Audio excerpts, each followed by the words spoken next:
ज्ञानतिमिरान्धस्य ज्ञानाञ्जनशलाकया चक्षुरुन्मिलितं येन तस्मै श्रीगुरवे नमः। श्रीचैतन्यमनोभीष्टं स्थापितं येन भूतले स्वयं रूपकदा मह्यं ददाति स्वपदान्तिकं। वन्देऽहं श्रीगुरो श्रीयुतपदकमलं श्रीगुरुन् वैष्णवांश्च श्रीरूपं साग्रजातं सहगण रघुनाथान्वितं तं सजीवं साद्वैतं सावधूतं परिजनसहितं कृष्णचैतन्यदेवं श्रीराधाकृष्णपादान् सहगण ललिता श्रीविशाखान्वितांश्च। हे कृष्ण करुणा सिन्धु दीनबन्धो जगत्पते गोपेश गोपिकान्त राधाकान्त नमोऽस्तुते। तप्तकाञ्चन गौराङ्गी राधे वृन्दावनेश्वरी वृषभानुसुते देवी प्रणमामि हरिप्रिये। वाञ्छाकल्पतरुभ्यश्च कृपासिन्धुभ्य एव च पतितानां पावनेभ्यो वैष्णवेभ्यो नमो नमः। अनन्तकोटिवैष्णववृन्द की जय। नारायणं नमस्कृत्य नरं चैव नरोत्तमं देवीं सरस्वतीं व्यासं ततो जयमुदीरयेत्। शृण्वतां स्वकथा कृष्ण पुण्यश्रवणकीर्तनः हृद्यन्तस्थो यभद्राणि विद्युनोति सुसतां। नष्टप्रायेषु अभद्रेषु नित्यं भागवत सेवया भगवति उत्तमश्लोके भक्तिर्भवति नैष्ठिकी। ॐ नमो भगवते वासुदेवाय। ॐ नमो भगवते वासुदेवाय। ॐ नमो भगवते वासुदेवाय। नमः ॐ विष्णुपादाय कृष्णप्रेष्ठाय भूतले श्रीमते जयपताका स्वामिन् इति नामिने। नमो आचार्यपादाय निताय कृपाप्रदायने गौरकथाधामदाय नगरग्रामतारिणे। नमः ॐ विष्णुपादाय कृष्णप्रेष्ठाय भूतले श्रीमते भक्तिवेदान्त स्वामिन् इति नामिने। नमस्ते सारस्वते देवे गौरवाणी प्रचारिणे निर्विशेषशून्यवादी पाश्चात्यदेशतारिणे। जय श्री कृष्ण चैतन्य प्रभु नित्यानंद श्री अद्वैत गदाधर श्रीवासादि गौरभक्तवृंद। हरे कृष्ण कृष्ण कृष्ण हरे हरे हरे राम राम राम हरे हरे। हरे कृष्ण कृष्ण कृष्ण हरे हरे हरे राम राम राम हरे हरे। हरे कृष्ण कृष्ण कृष्ण हरे हरे हरे राम राम राम हरे हरे।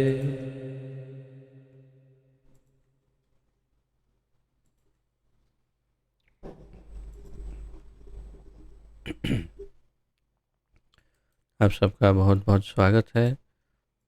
आज इस अति पावन सुअवसर पर जिसके अंतर्गत हम सम्मिलित रूप से श्रीमद् भागवत महापुराण का परम पावनकारी भक्तिप्रद अध्ययन कर रहे हैं, जिसका आलेखन हमारे इस्कॉन के संस्थापक आचार्य श्रीमद् अभय चरणारविंद भक्तिवेदांत स्वामी श्रील प्रभुपाद जी ने किया है।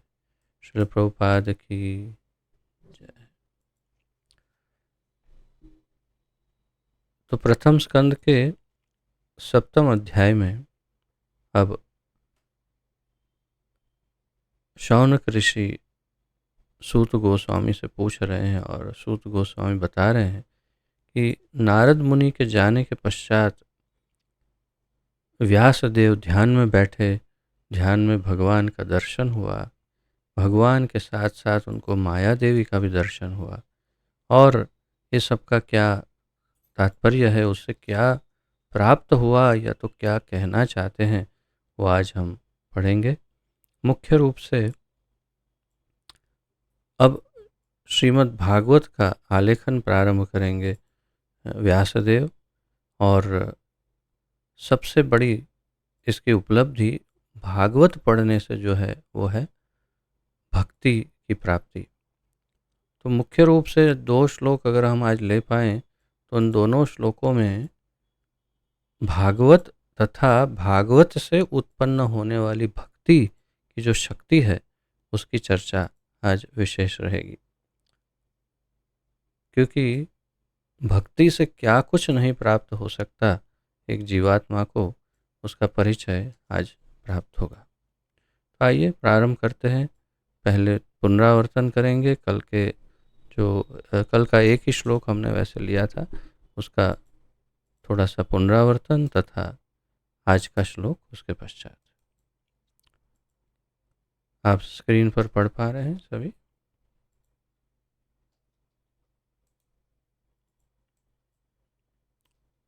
तो मुख्य रूप से कल का जो श्लोक था 5वां श्लोक, वो चौथे श्लोक के अनुसंधान में था, जिसके अंतर्गत माया के विषय में, बहिरंगा शक्ति के विषय में हमें जानकारी प्राप्त हुई। जीवात्मा तीनों गुणों से अतीत होते हुए भी इस बहिरंगा शक्ति अर्थात माया के कारण अपने आप को भौतिक पदार्थ की उपज मानता है और इस प्रकार भौतिक कष्टों के फलों को भोगता है।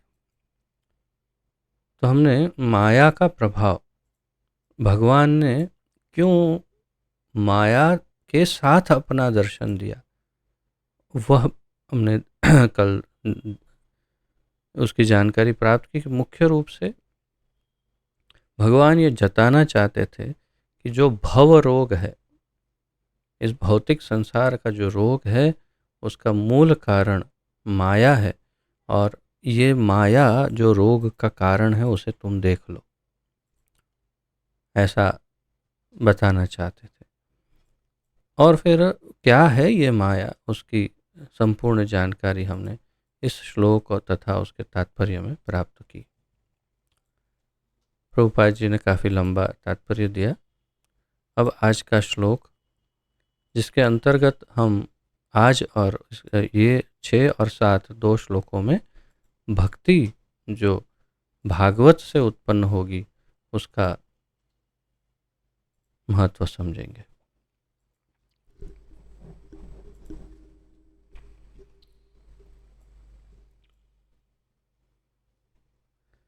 अनर्थोपशमं साक्षात् भक्तियोगमधोक्षजे लोकस्या जानतो विद्वांस चक्रे सात्वत संहिताम्। अनर्थोपशमं साक्षात् भक्तियोगमधोक्षजे लोकस्या जानतो विद्वांस चक्रे सात्वत संहिताम्।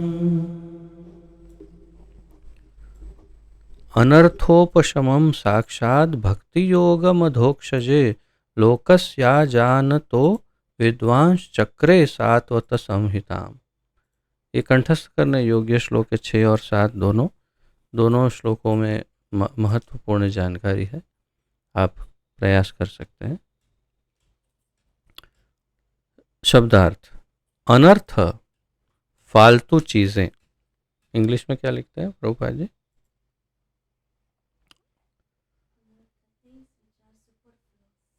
थिंग्स विच आर सुपरफ्लोअस, अर्थात इन्होंने काफ़ी निम्न कक्षा का अनुवाद किया है हिंदी अनुवादक जी ने।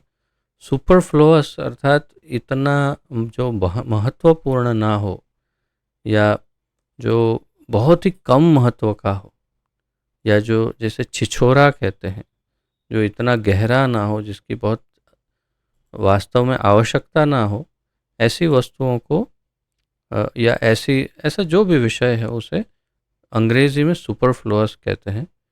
तो हिंदी अनुवादक जी ने कहा फालतू चीज़ें, इतना, ये थोड़ा निम्न कक्षा का अनुवाद हो गया।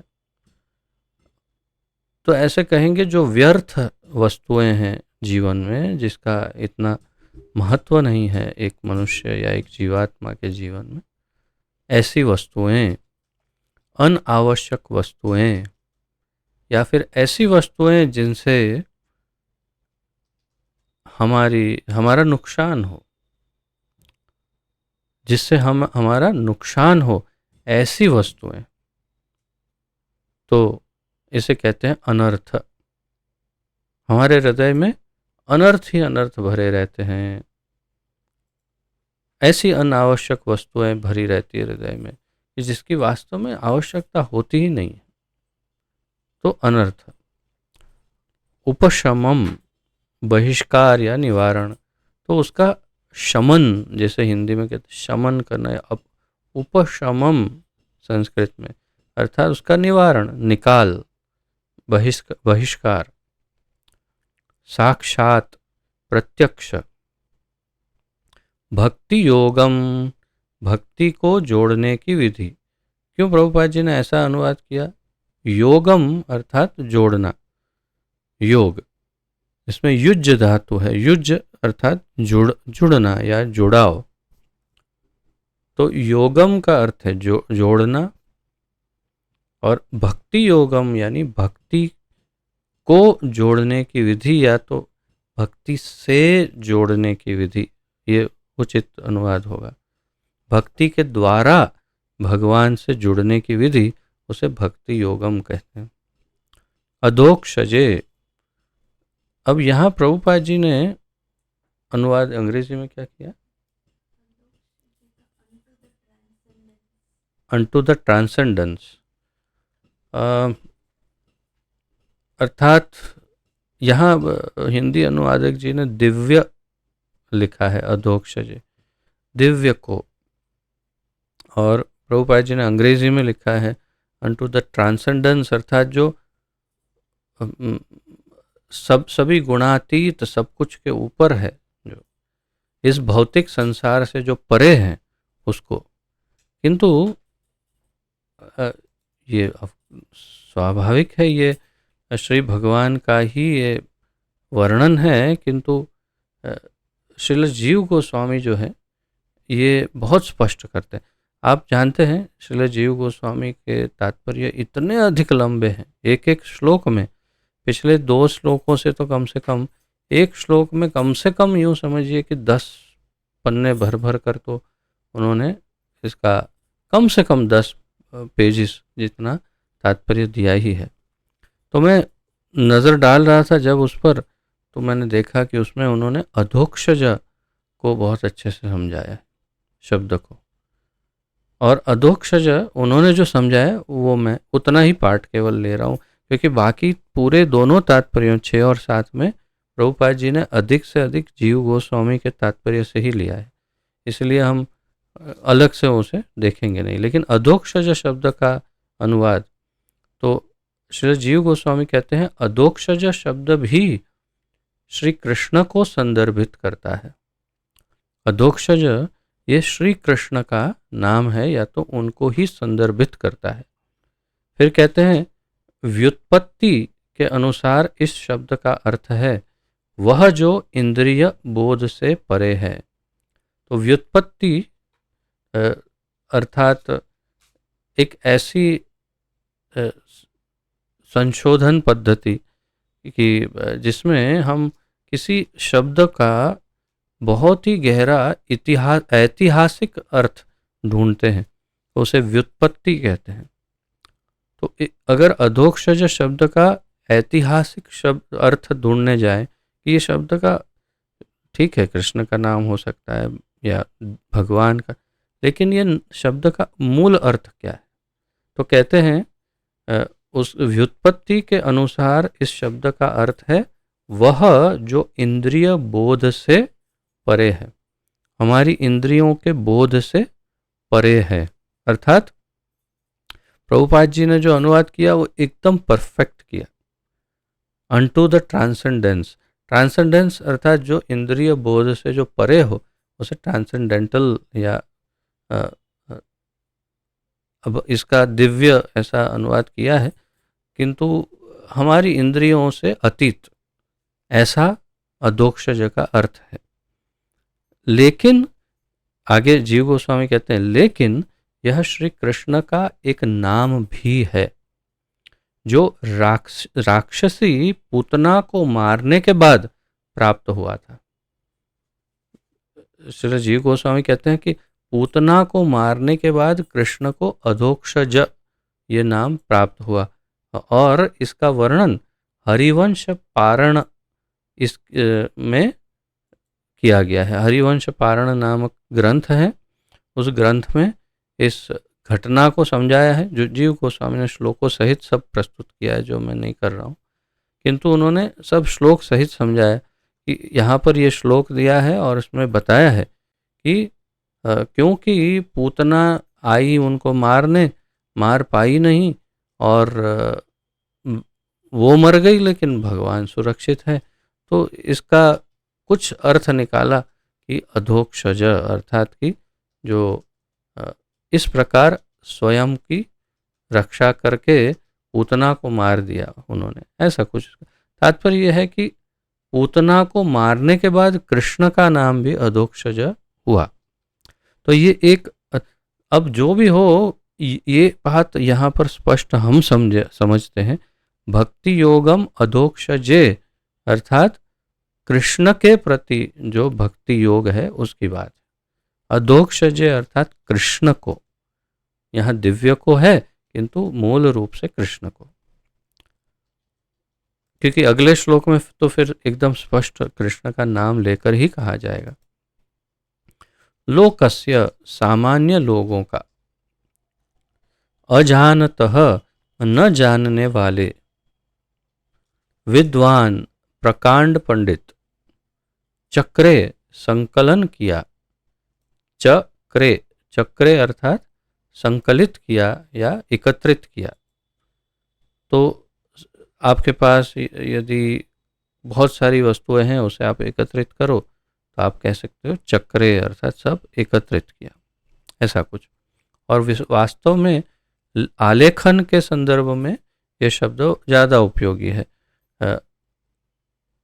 वो भी शास्त्रों के अर्थात श्रीमद् भागवत के जो यहाँ वहाँ सब जगह उन्होंने एक तो पहले ही कुछ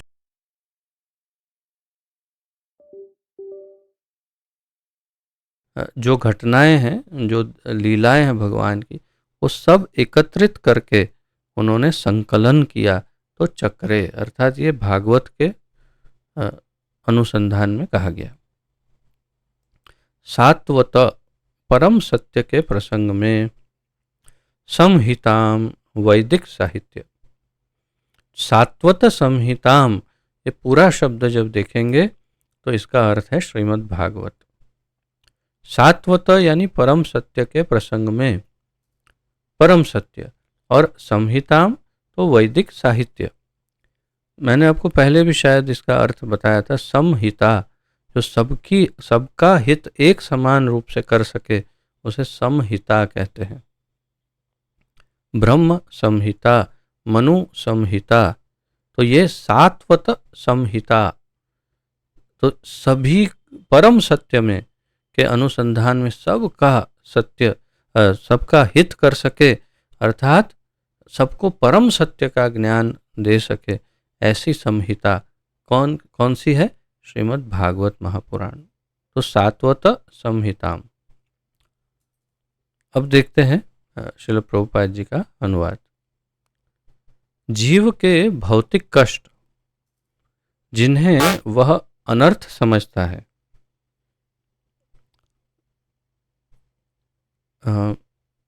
भक्ति योग द्वारा प्रत्यक्ष रूप से कम किए जा सकते हैं, किंतु अधिकांश जन इसे नहीं जानते।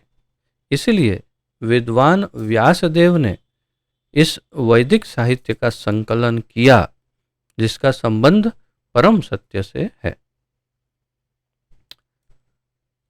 अत्यंत या परम महत्वपूर्ण जो श्लोक हैं उनमें से एक ये श्लोक है। तो ऐसे इसीलिए पहले भी मैंने कहा कि इसे आप कंठस्थ भी कर सकते हैं, इसे और अगले श्लोक 6-7 दोनों। और सर्वाधिक महत्वपूर्ण है वो आप अब इसी केवल अनुवाद से समझ जाना चाहिए हमें। जीव के भौतिक कष्ट जिन्हें वह अनर्थ समझता है। अब यहाँ पर अंग्रेजी में क्या कहा है?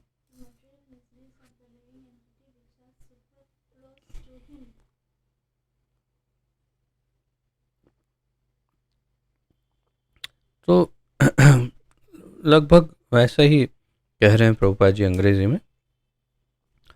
तो जीव के भौतिक कष्ट जिन्हें वह अनर्थ समझता है, अर्थात कि जीव के, एक किसी भी जीव, आप मनुष्य या किसी भी के जीवन में जब कष्ट आते हैं भौतिक, तो वो सोचता है कि ये सब मेरे लिए, ये कि क्या कब इससे पीछा छूटे, ये बेकार है मेरे लिए, इसका कोई अर्थ नहीं है, ये उपयोग नहीं है इसका, मेरे जीवन में कोई स्थान नहीं है और मुझे इसे निकालना चाहिए। तो कष्ट नहीं चाहता, वो चाहता है सुख, भौतिक सुख चाहता है, भोग चाहता है, लेकिन भौतिक कष्ट नहीं चाहता। तो जीव भौतिक कष्ट जिन्हें वह अनर्थ समझता है तो वो दूर करना चाहता है, लेकिन क्या वो दूर कर पाता है? संपूर्ण भौतिक, आधुनिक भौतिक जो सामाजिक व्यवस्था है उसकी तरफ यदि हम देखें तो ये संपूर्ण आधुनिक भौतिक व्यवस्था हमारे कष्टों को दूर करने के निमित्त ही की जा रही है। जैसे अगर अस्पताल बनाए जा रहे हैं तो हमारे कष्टों को दूर करने के, अगर कुछ भी जो कुछ बनाया जा रहा है, बड़े बड़े रोड बनाए जा रहे हैं, ब्रिज बनाए जा रहे हैं, डैम बनाए जा रहे हैं, जो कुछ बनाया जा रहा है, दवाइयाँ उनका संशोधन हो रहा है, या जो कुछ भी किया जा रहा है, तो उसका मूल तात्पर्य है हमारे कष्टों या भौतिक कष्टों से हमें मुक्ति दिलाने के लिए। परंतु हो क्या रहा है, जैसे मैं 1-2 दिन पूर्व ही बता रहा था, पिछले 25 वर्ष में देखिए, फिर 50 वर्ष में देखिए, 100 वर्ष में देखिए और 500 वर्ष में देखिए, निरंतर, अंग्रेजी में कहते हैं एक्सपोनेंशियली, निरंतर एकदम तीव्र गति से अनर्थ यानी कि जो भौतिक कष्ट हैं, दुख हैं, वो बढ़ते ही चले गए हैं, कोई कमी नहीं हुई है।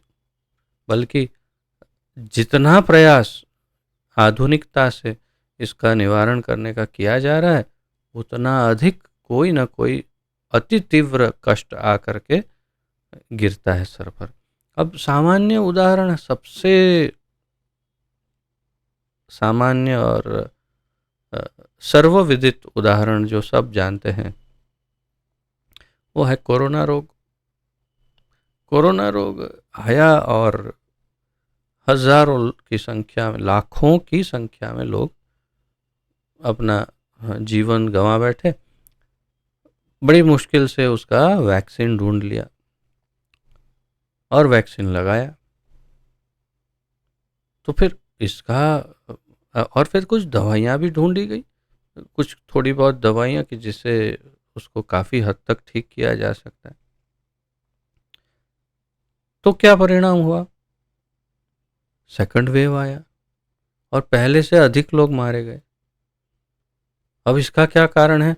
पता चला कोरोना ने अपना स्वभाव बदल दिया, कोरोना स्वयं ही बदल गया, अर्थात उसका वेरिएंट आ गया, ओमिक्रॉन या ये जो भी हो, अलग अलग नाम पर नाम दिए जा रहे हैं। जैसे फुई नाम देती है बच्चों को, नए नए जन्मते जाते बच्चे, ऐसे वैज्ञानिक लोग, जैसे मान लो कोरोना की फुई हो, ऐसे फूफी की तरह उन्हें एक एक नाम देते जा रहे हैं, ये वेरिएंट, वो वेरिएंट, वो वेरिएंट, वो वेरिएंट। अब गूगल पर सर्च करिए, कितने, अभी थोड़े दिन पहले नया एक वेरिएंट आया, उसका नया नामकरण कर दिया है फुइयों ने, अर्थात वैज्ञानिकों ने।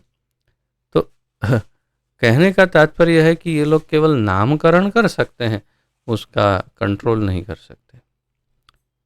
मैंने 2 दिन पूर्व ही पढ़ा, आपको जानकर बहुत आश्चर्य हो जाएगा, इस बात को शायद थोड़ा डर भी लग जाए कि जो सबसे पहली बार कोरोना हुआ था और अमेरिका में जितने केस थे कोरोना के, उतने केस अभी पिछले 1-2 सप्ताह में जो नया वेरिएंट आया है उसमें उतने केस दोबारा अमेरिका में है।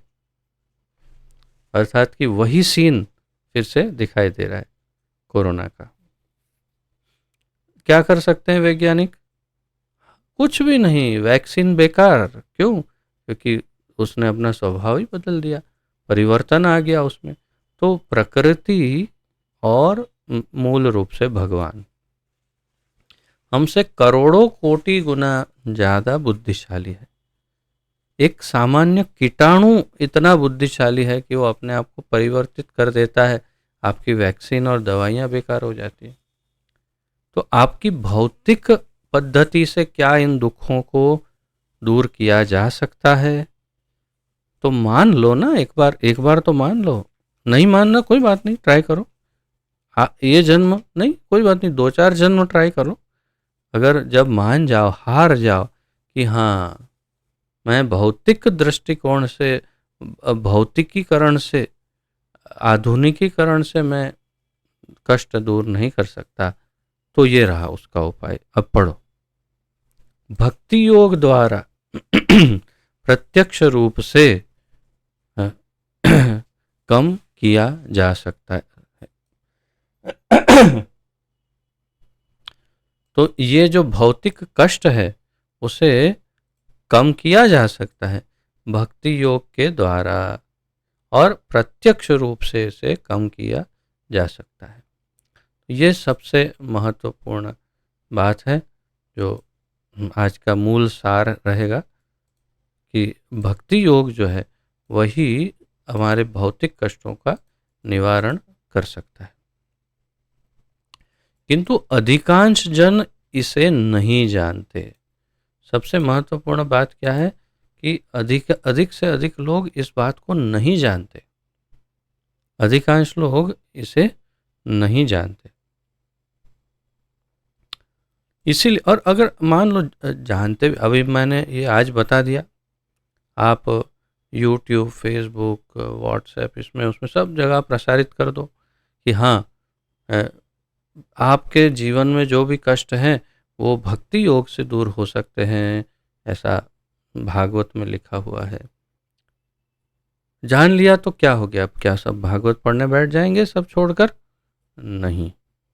तो जानते भी हैं तो भी मूर्खतावश इसे टाल देते हैं, इग्नोर करते हैं, टालते हैं कि नहीं नहीं, हमारे पास और दूसरे उपाय हैं, हम वो अपनाएंगे। और शायद इसलिए अधिकांश लोग नहीं ही जानते इस बात को। इसीलिए विद्वान व्यासदेव ने इस वैदिक साहित्य का संकलन किया है जिसका संबंध परम सत्य से है। तो ये जो है वास्तव में श्रीमद् भागवत के संकलन के संदर्भ में कहा जा रहा है कि भागवत का, अब इसे उल्टे ढंग से देखते हैं। श्रीमद् भागवत महापुराण जैसे वैदिक साहित्य का या संहिता का संकलन व्यासदेव ने क्यों किया, जिसका और वो ग्रंथ का संबंध परम सत्य अर्थात भगवान से है। तो परम भगवान या परम सत्य से जिसका संबंध है उसका आलेखन और ये वैदिक संहिता जो है उसका संकलन क्यों किया? क्यों? क्योंकि ये भक्ति योग प्रदान करता है, और ये भक्ति योग जो है उसके द्वारा क्या होगा? भक्ति योग के द्वारा हमारे सभी भौतिक कष्ट दूर हो जाएंगे। ऐसा, या अधिक से अधिक, ऐसा लिखा है कि अधिक से अधिक भौतिक जो प्रॉब्लम है वो दूर हो जाए। भौतिक भक्ति योग द्वारा प्रत्यक्ष रूप से कम किए जा सकते हैं, कम किए जा सकते हैं। सकते हैं, उस कमी हो जाएगी उसमें। अब कम हो जाए तो भी बहुत बड़ी बात है ना, थोड़ा तो आराम मिल जाएगा। तो ये मुख्य चर्चा है आज की। अब श्रील प्रभुपाद जी का तात्पर्य देखते हैं। श्रील व्यास देव ने परम पूर्ण भगवान को देखा। इस कथन से यह सुझाव मिलता है कि भगवान की पूर्ण इकाई में अनेक अंश प्रति अंश भी सम्मिलित रहते हैं। अतएव उन्होंने उनकी विभिन्न शक्तियों को अर्थात अंतरंगा, तटस्था, बहिरंगा शक्तियों को देखा। तो श्रील प्रभुपाद जी ने ये जो लिया है वो श्रील विश्वनाथ चक्रवर्ती ठाकुर के टीका से उन्होंने इसको प्राप्त किया। श्री विश्वनाथ चक्रवर्ती ठाकुर इसे और अधिक डिटेल में समझाते हैं। प्रभुपाद जी ने थोड़ी कम डिटेल से समझाया। मूल सिद्धांत, मूल भाव क्या है यहाँ पर? जब व्यास देव को ध्यान में भगवान का दर्शन हुआ तो उनको पूर्ण भगवान का दर्शन हुआ। जैसे श्रील विश्वनाथ चक्रवर्ती ठाकुर बताते हैं, पुरुषम पूर्णम। हमने पिछले श्लोक में पढ़ा था पुरुषम पूर्णम। तो पूर्ण पुरुष का दर्शन हुआ, तो पूर्ण पुरुष का अर्थ क्या है? श्रील विश्वनाथ चक्रवर्ती ठाकुर समझाते हैं कि पूर्ण पुरुष का अर्थ है जिसमें सब कुछ आ गया, भगवान, उनकी शक्तियाँ और उनके अंश, अवतार, सब कुछ अंदर आ गया। तो पूर्ण इकाई, जैसे प्रभुपाद जी यहाँ लिखते हैं पूर्ण इकाई, अर्थात पूरी तरह से भगवान का दर्शन हुआ।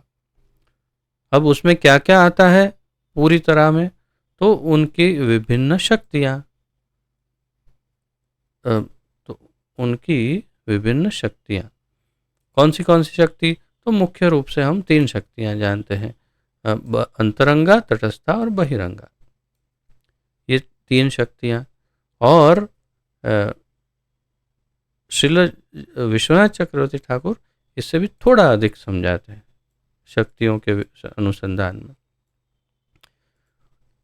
तो ऐसा करते हैं, पहले उतना पहले पढ़ लेते हैं श्रील विश्वनाथ चक्रवर्ती ठाकुर का और फिर आगे बढ़ते हैं प्रभुपाद जी के तात्पर्य में।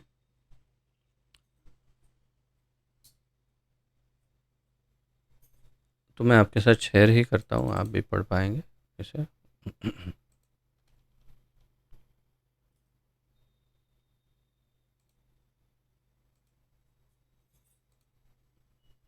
तो श्रील विश्वनाथ चक्रवर्ती ठाकुर कहते हैं, उनका भी थोड़ा लंबा है तात्पर्य, लेकिन मैंने इतना ही पार्ट लिया उसमें से। उन्होंने उस बीमारी की दवा भी देखी, उन्होंने भक्ति योग देखा जो भौतिक अस्तित्व को नष्ट कर देता है। तो क्या क्या देखा? भगवान के दर्शन में बीमारी देखी। पहले तो बीमारी का कारण देखा, क्या है? माया देवी। और उस बीमारी की दवा देखी, और वो दवा क्या है? भक्ति योग, जो इस माया देवी रूपी रोग को का निवारण कर सकता है, भक्ति योग। इसे देखने के चरणों को समझना चाहिए।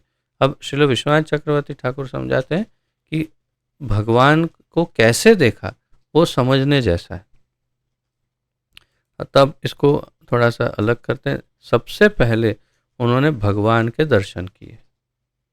पूर्ण शब्द के प्रयोग से यह समझना चाहिए कि व्यासदेव ने भगवान को उनके अंश, पुरुष और गुण अवतार सहित देखा। उनके अंश के बिना भगवान को पूर्ण कैसे माना जा सकता है? पूर्ण का अर्थ है संपूर्ण। इस प्रकार व्यासदेव ने भगवान के पूर्ण स्वरूप को देखा।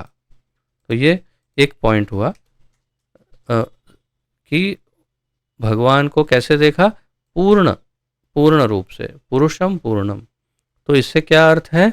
उनके अंश, पुरुष और गुण अवतार। तो अंशावतार, पुरुषावतार और गुणा अवतार सहित भगवान को देखा। और उनके अंश के बिना भगवान कैसे पूर्ण माने जा सकते हैं? ऐसे श्री विश्वनाथ चक्रवर्ती ठाकुर का भाव है। और पूर्ण का अर्थ क्या होना चाहिए? संपूर्ण, पूरी तरह से। इसके इस प्रकार व्यास देव ने भगवान के पूर्ण स्वरूप को देखा, पूर्ण स्वरूप को देखा। आगे उन्होंने अपनी चित्त शक्ति को कई विविधताओं जैसे कि विमला और उत्कर्षिणी के साथ देखा, जो उनकी सुंदरता की अभिव्यक्तियां हैं। तो भगवान की जो शक्तियां हैं, तीन प्रकार की, तो प्रभुपाद जी ने मुख्य रूप से समझाया। अंतरंगा, तटस्था, बहिरंगा।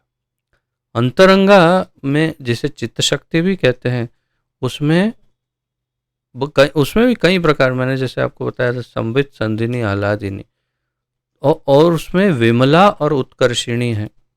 तो विमला और उत्कर्षिणी जो भगवान की सुंदरता की अभिव्यक्ति करती है, उनके साथ देखा। तो ये एक और पॉइंट हुआ। फिर उन्होंने, यहाँ पर ही है लेकिन ये फिर से समझाऊं तो उसमें कुछ, उन्होंने अपनी चित्त शक्ति को कई विविधताओं जैसे विमला और उत्कर्षिणी के साथ देखा। तो भगवान की चित्त शक्ति को देखा और उसमें विमला और उत्कर्षिणी नाम की दो शक्तियों के साथ देखा। केवल ये उदाहरण दिया है, सारी शक्तियों के साथ देखा ऐसा भी कह सकते हैं, या मुख्य रूप से माया के साथ देखा, ये भी तो सत्य है, क्योंकि यही बताया गया था पूर्व श्लोक में। फिर उन्होंने भगवान के पीछे बाह्य ऊर्जा माया शक्ति को देखा। तो ये पॉइंट स्वाभाविक रूप से अलग ही है और थोड़ा सा चित्त शक्ति के संबंध से अलग हो जाता है, यानी मैं जो कह रहा था उससे अलग है ये बात।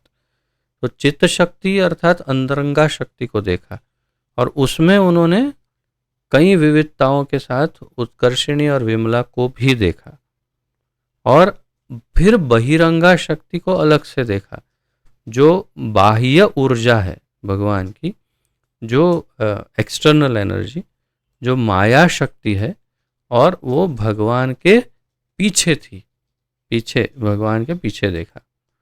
तो इसीलिए कई बार हम जब मंदिर में परिक्रमा करते हैं तो आपने देखा होगा, आप में से कुछ शायद करते भी होंगे, कि जब परिक्रमा करते हैं तो बिल्कुल भगवान के पीछे जो दीवार होती है परिक्रमा में, उस पर कई लोग सर टिकाते हैं या प्रणाम करते हैं, स्पर्श करते हैं। तो कुछ विद्वानों से मैंने सुना था कि कभी वहाँ पर प्रणाम नहीं करना चाहिए। ये सुनी सुनाई बात है, मेरे पास शास्त्रिक प्रमाण नहीं है, किंतु कुछ लोग ऐसे कह रहे थे कि पीछे, भगवान के पीछे प्रणाम नहीं करना चाहिए, क्योंकि भगवान के पीछे अविद्या रहती है, माया रहती है, और जैसे ही आप प्रणाम करते हैं वो खुश खुश होकर के आ जाती है कि अरे वाह मिल गया, चलो आज का, हाँ, उसमें प्रवेश कर जाती है। तो इसीलिए पीछे, भगवान के पीछे परिक्रमा करते समय वहाँ स्पर्श करना, सर झुकाना, ये सब करना, अर्थात माया देवी को निमंत्रण देना, आइए ना प्लीज़ पधारिए, हम तो फ्री है, आप भी फ्री हो, आ जाओ। तो ये एक भाव है केवल। लेकिन यहाँ स्पष्ट कहा श्री विश्वनाथ, उन्होंने भगवान के पीछे माया को देखा। उन्होंने भगवान में भक्ति, चित्त शक्ति का मुख्य तत्व देखा। उन्होंने भगवान में भक्ति को देखा, जो चित्त शक्ति का या अंतरंगा शक्ति का मुख्य तत्व है। अंतरंगा या चित्त शक्ति का मुख्य तत्व क्या है? भक्ति। उसको देखा, जो अन्य सभी से अधिक शक्तिशाली है। तो भक्ति ऐसी शक्ति है भगवान की जो सबसे अधिक शक्तिशाली शक्ति है भगवान की, और जो माया के कारण उत्पन्न भ्रम को नष्ट कर सकती है। और जो माया के कारण जो भ्रम उत्पन्न होता है उसे नष्ट करने की शक्ति केवल किसमें है? भक्ति में। भक्ति क्या है? भगवान की चित्त शक्ति या अंतरंगा शक्ति का मुख्य तत्व है। तो आप स्पष्ट लिखिएगा जो नोट्स लिख रहे हैं कि भगवान की अंतरंगा शक्ति का मुख्य तत्व भक्ति, और भक्ति की शक्ति इतनी अधिक है जो सर्वाधिक है, सबसे अधिक शक्तिशाली है, और उसके द्वारा माया का उत्पन्न भ्रम नष्ट हो सकता है। यानी दूध का दूध, पानी का पानी, हिंदी में कहावत है, दिख सकता है एकदम स्पष्ट अलग कि ओ अच्छा ये सत्य है। उतना ही नहीं, इतनी अधिक शक्तिशाली है ये भक्ति, इतनी शक्तिशाली है कि आप पढ़िए आगे क्या लिखते हैं, और जो उनकी अनुग्रह शक्ति दया के कार्यों से उत्पन्न होती है। और ये उत्पन्न कैसे होती है? उनकी अनुग्रह शक्ति यानी दया से उत्पन्न होती है। भगवान की दया से भक्ति उत्पन्न होती है, और जो यहाँ तक कि प्रभु को, भगवान को भी नियंत्रित करती है। भगवान स्वयं भगवान को नियंत्रित कर सकती है, इतनी शक्ति भक्ति में है। भक्ति की शक्ति इतनी अधिक है कि वो साक्षात भगवान को नियंत्रित कर सकती है। अहम भक्त पराधीनो ही अस्वतंत्र इव द्विज साधुनाम ग्रस्त हृदयो भक्तैर्भक्त जन प्रिय। भगवान दुर्वासा ऋषि को कहते हैं, अरे भाई आप मेरे पास भाग करके आए हो सुदर्शन चक्र से बचने के लिए, किंतु मैं तो अपने भक्तों पर अधीन हूँ, मैं तो उन पर ही आधार रखता हूँ, मैं स्वतंत्र नहीं हूँ। ही अस्वतंत्र इव द्विज, मैं स्वतंत्र नहीं हूँ। आपको लगता है स्वतंत्र, ऐसा पढ़ा है ना अपने शास्त्रों में कि मैं स्वतंत्र हूँ? नहीं, मैं स्वतंत्र नहीं हूँ, मैं तो भक्तों पर अधीन हूँ, और भक्त मुझे नियंत्रित करते हैं। क्यों? भक्ति के द्वारा। तो भक्ति इतनी शक्तिशाली है कि भक्त मिलकर के भगवान को नियंत्रित करते हैं। जैसे नाच नचाना हो वैसे नचा सकते हैं। वो एक बहुत ही प्रचलित पद है कि मुझे उसके बोल तो सही ढंग से याद नहीं आएंगे, किंतु जो ये जो ब्रज गोपियां हैं वो इस परब्रह्म को एक छोटे से क्या कहते हैं, कटोरे भर छाछ के लिए, जिसको इस परब्रह्म को नाच नचाती है। ऐसी शक्ति भक्ति में है। तो भक्ति इतनी शक्तिशाली है कि वो इतनी सी कटोरी भर छाछ के लिए स्वयं साक्षात परब्रह्म परमेश्वर को नाच नचाती। पर वो छाछ नहीं महत्वपूर्ण है, छाछ तो कितनी, उसका क्या मोल है, लेकिन वो छाछ में इतना प्रेम है, भक्ति है गोपियों की, कि उसके कारण भगवान नाचते हैं। तो ये यहाँ पर स्पष्ट किया कि यहाँ तक कि प्रभु को भी नियंत्रित करती है। भक्तैर्भक्त जन प्रिय, मैं तो भक्तों का और उनका प्रिय हूँ, और उनके द्वारा नियंत्रित हूँ, और अस्वतंत्र हूँ। तो यह सब देखने के बाद उन्होंने श्रीमद् भागवत नामक वैष्णव ग्रंथ लिखा, जो अज्ञानी लोगों के लिए यह सब प्रकट करता है। श्रील विश्वनाथ कहते हैं कि उन्होंने भागवत लिखा, और वो भी वैष्णव ग्रंथ। क्यों?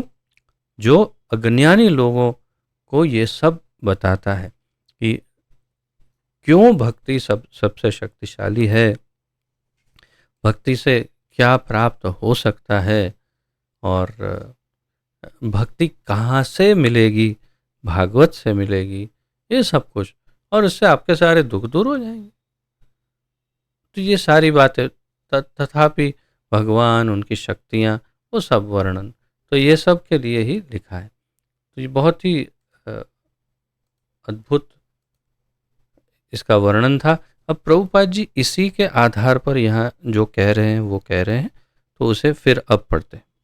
उन्होंने उनके पूर्ण अंश तथा इनके भी अंशों अर्थात उनके विभिन्न अवतारों को भी देखा, और उन्होंने विशेष रूप से बहिरंगा शक्ति से मोहग्रस्त बद्ध जीवों के अवांछित कष्टों को देखा।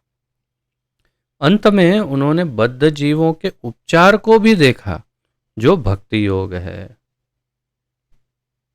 तो उन्होंने क्या क्या देखा भगवान के अंदर, क्या क्या दर्शन किए, और ये सबसे महत्वपूर्ण है कि अंत में उन्होंने भक्ति योग को देखा, जो इस कष्टों का उपचार है, भौतिक कष्टों का। यह एक महान दिव्य विज्ञान है और भगवान के नाम, यश, कीर्ति आदि के श्रवण तथा कीर्तन से प्रारंभ होता है। तो ये विज्ञान भक्ति योग जो है वो अत्यंत महान विज्ञान है। और ये प्रारंभ कैसे होता है? भगवान के नाम, यश, कीर्ति आदि के श्रवण तथा कीर्तन से प्रारंभ होता है। अब इसको आप नवधा भक्ति जो प्रहलाद महाराज ने बताई, श्रवणम कीर्तनम विष्णु स्मरणम इत्यादि, उसमें देखो तो श्रवण कीर्तन सबसे प्रमुख बताया। चैतन्य महाप्रभु ने कहा कि कैसे भक्ति को जागृत कर सकते, जो हृदय में है कृष्ण प्रेम या भक्ति, तो उसे कैसे जागृत कर सकते हैं? तो श्रवण आदि शुद्ध चित्ते कर ये उदय, तो उसमें भी श्रवण है, मुख्य तो श्रवण है, और कीर्तन, ये दोनों सबसे प्रमुख है। तो भगवान के नाम और यश की कीर्ति या कीर्तन और श्रवण, ये दोनों से प्रारंभ होता है भक्ति योग। तो भक्ति योग का प्रारंभ इन दोनों से हो सकता है। मैं श्रील जीव गोस्वामी की टीका पढ़ रहा था, तो उसमें श्रील जीव गोस्वामी थोड़ा और फर्क बताते हैं। वे कहते हैं भक्ति योग में भी दो है, वैधि भक्ति और प्रेम भक्ति या भाव भक्ति। और उनका ऐसा स्पष्ट मत है कि वैधि भक्ति से सारे दुख दूर नहीं होंगे, शुरुआत हो जाएगी, विधि से शुरुआत होगी, परंतु जब भाव आएगा, अर्थात कि कृष्ण के प्रति प्रेम जागृत होगा, तब वास्तविक फल मिलेगा। तो वास्तविक फल, या फिर यहाँ पर जिसे भक्ति कहा या भक्ति योग कहा, तो श्रील जीव गोस्वामी कहते हैं कि यहाँ भक्ति योग का अर्थ है प्रेम। बहुत स्पष्ट रूप से कहते हैं भक्ति योग का यहाँ अर्थ है प्रेम या प्रेम भक्ति। तो आगे फिर प्रभुपाद जी कहते हैं सुप्त ईश्वर प्रेम की पुनर्जागृति केवल श्रवण तथा कीर्तन की यांत्रिक पद्धति पर अवलंबित नहीं होती, अपितु पूर्ण रूप से केवल भगवान की अहेतु की कृपा पर निर्भर करती है। ये भी महत्वपूर्ण बात है जो श्री विश्वनाथ चक्रवर्ती ने बताया, भगवान की कृपा शक्ति से भक्ति उत्पन्न होती है। उन्होंने कहा ना, तो उनकी कृपा शक्ति या दया, अहेतु की कृपा भगवान की, उससे भक्ति उत्पन्न होती है। तो केवल श्रवण तथा कीर्तन की यांत्रिक पद्धति पर अवलंबित नहीं होती। ये बहुत एक, मैं कहूँगा, अलग प्रकार का पॉइंट है, जो कभी पहले ऐसा नहीं सुना हमने कि कीर्तन और श्रवण से, हमने हमेशा यही सुना, बल्कि अब तक यही पढ़ा है, अब तक सुना है आचार्यों से, सीनियर भक्तों से, प्रभुपाद जी से, कि श्रवण और कीर्तन सर्वोपरि है, श्रवण कीर्तन से आगे कुछ नहीं। लेकिन प्रभुपाद जी यहाँ पहली बार, और शायद हो सकता है अंतिम बार कह रहे हो, कि श्रवण और कीर्तन की यांत्रिक पद्धति जो है उस पर ईश्वर प्रेम की जागृति अवलंबित नहीं है। यांत्रिक पद्धति का कहने का क्या तात्पर्य है उनका? यांत्रिक पद्धति ये शब्द, तो इसे और कुछ विशेष मार्क करने का प्रयास करते हैं, जिससे, ओह ये तो लाल हो गया, और इस, हाँ, ब्लू करने से ब्लैक हो जाएगा। मैं इसे एक्चुअली और सैफरन करना चाह रहा हूँ, चलेगा, थोड़ा सा अलग है। तो यांत्रिक पद्धति अ, यांत्रिक पद्धति का अर्थ है जिसमें केवल हरे कृष्ण कृष्ण कृष्ण हरे हरे, हरे राम राम राम हरे हरे, हरे कृष्ण कृष्ण हरे हरे, हरे राम राम हरे हरे। यह है यांत्रिक पद्धति। न भाव है, न प्रेम है, न भगवान का चिंतन है। ये यांत्रिक पद्धति। उससे सुप्त ईश्वर प्रेम की पुनर्जागृति नहीं हो सकती है।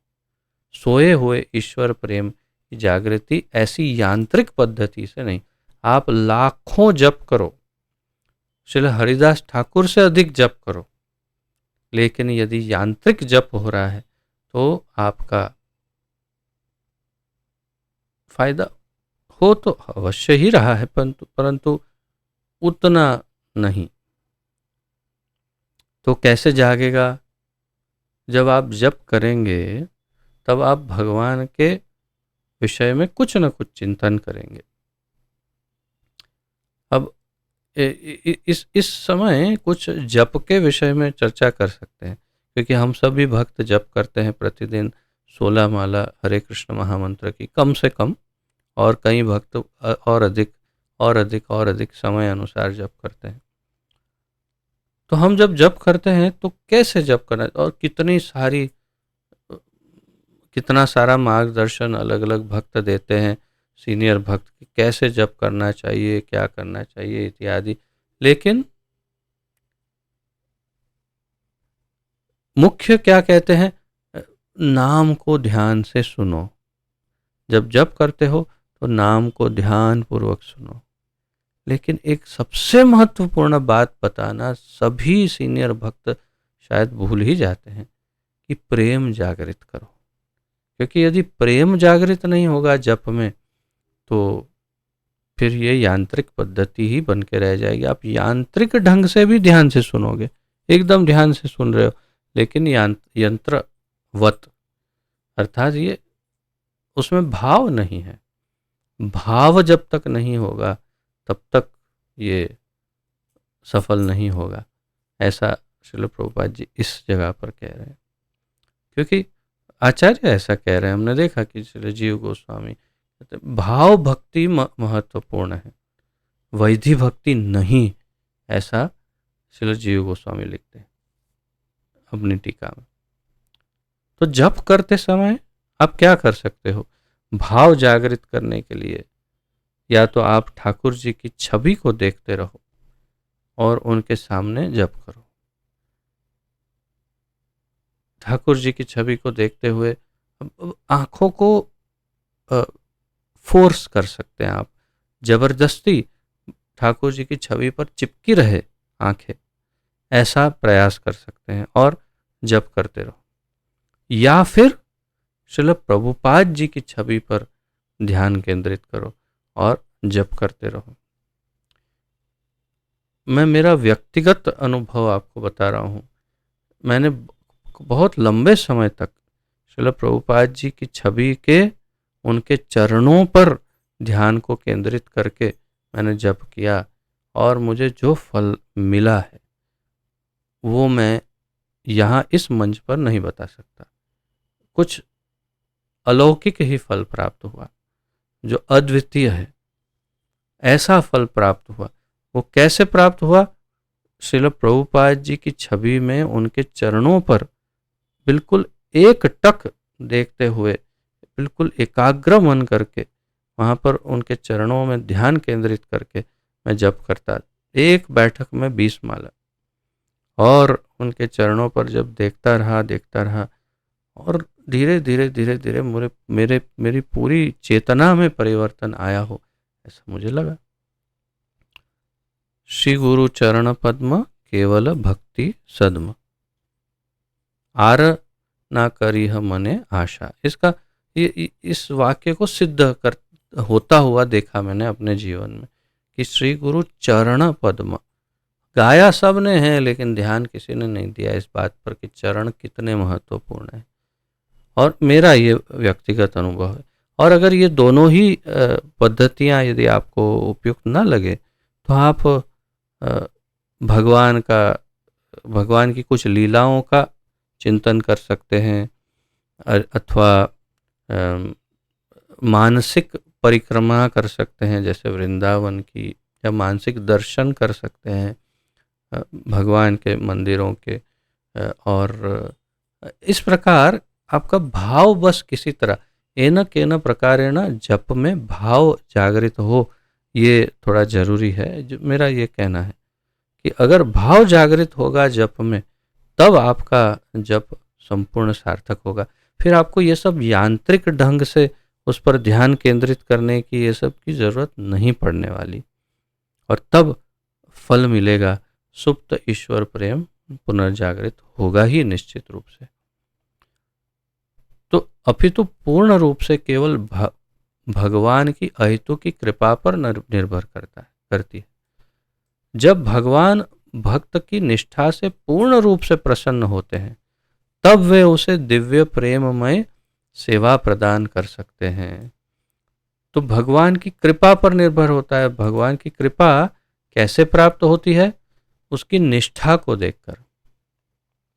तो आप कितनी निष्ठा से जुड़े हुए हैं वो देखते हैं भगवान। आपका हृदय तो अंदर बैठे बैठे देख ही रहे हैं ना, अंदर ही तो बैठे हैं ठाकुर जी, अंदर बैठे बैठे देखते रहते हैं कि क्या हो रहा है भाई, इसकी चेतना कितनी शुद्ध है। यदि उसकी वास्तविक निष्ठा दिखाई देती है भक्त की, तो फिर कृपा देते हैं, और कृपा का अर्थ है उसे सोया हुआ कृष्ण प्रेम उसके हृदय में जागृत हो जाता है।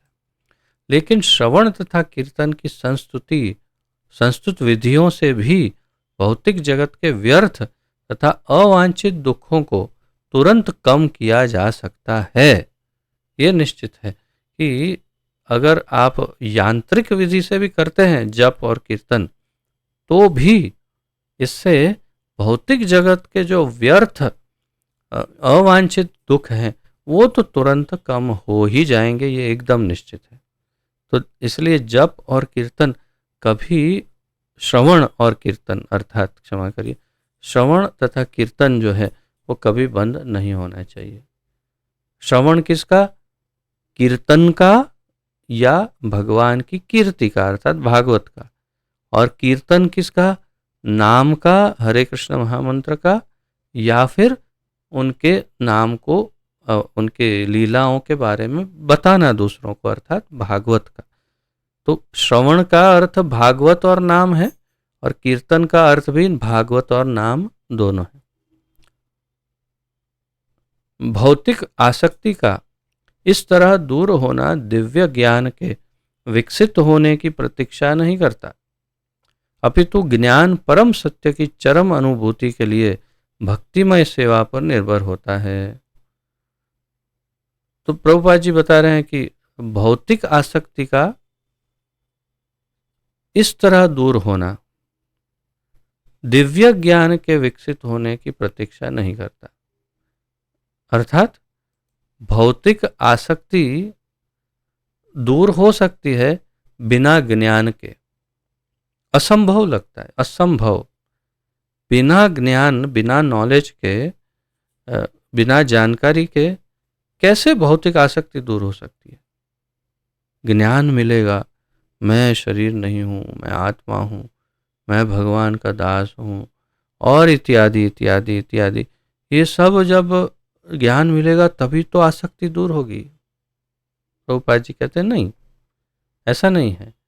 उसकी प्रतीक्षा नहीं करता, ज्ञान की प्रतीक्षा नहीं करता आसक्ति से दूर होने, अपितु ज्ञान परम सत्य की चरम अनुभूति के लिए भक्तिमय सेवा पर निर्भर होता है। उल्टा है, भक्ति डेवलप हो गई तो ज्ञान आ जाएगा अपने आप।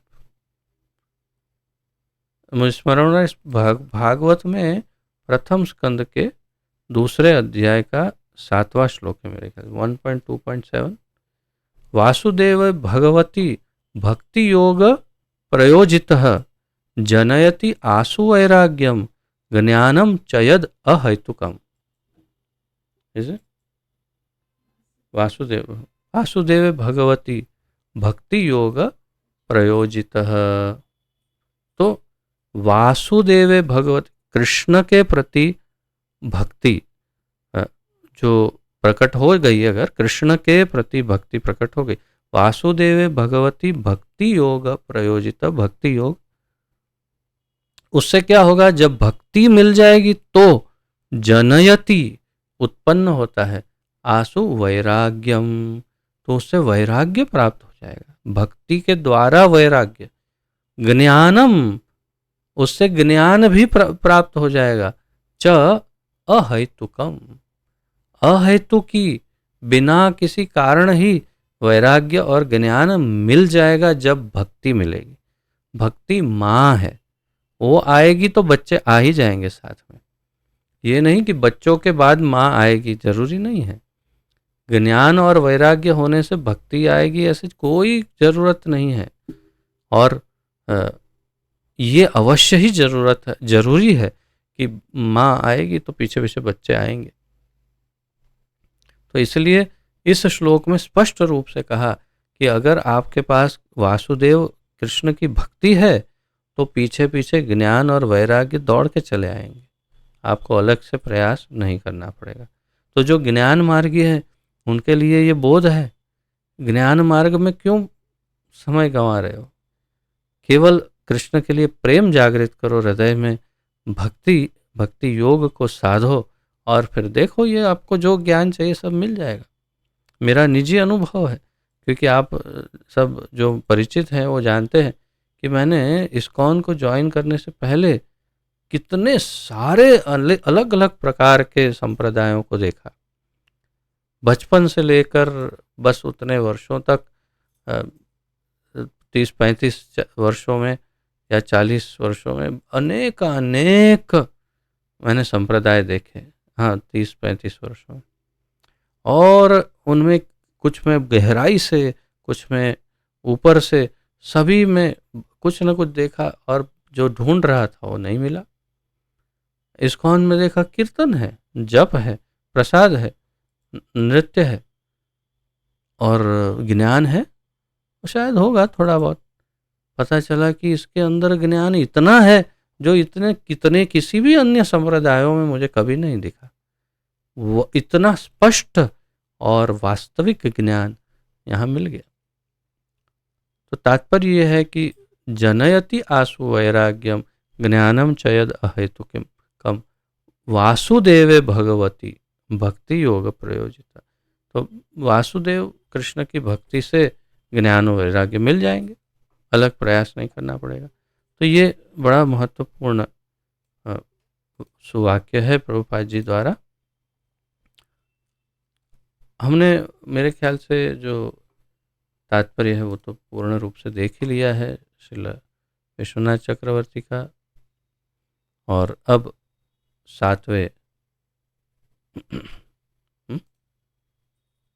हाँ समय है, एक थोड़ा सा आज लंबा हो जाएगा, किंतु ये दोनों क्या है, एक साथ लेने योग्य श्लोक हैं। फिर कल श्री राधाष्टमी भी है, तो राधाष्टमी के पहले हृदय में कृष्ण की भक्ति के विषय में और अधिक जानकारी मिले तो समय बहुत अच्छा रहेगा, इसलिए ये श्लोक भी ले ही लेते हैं आज, थोड़ा समय अधिक होगा तो क्या है, सबका लाभ ही तो है। तो मुझे पूछने की भी ज़रूरत नहीं है, मैं जानता हूँ सब सहमति देने ही वाले, सब हैंड रेस करेंगे, इसलिए मैं ऐसे ही आगे बढ़ जाता हूँ।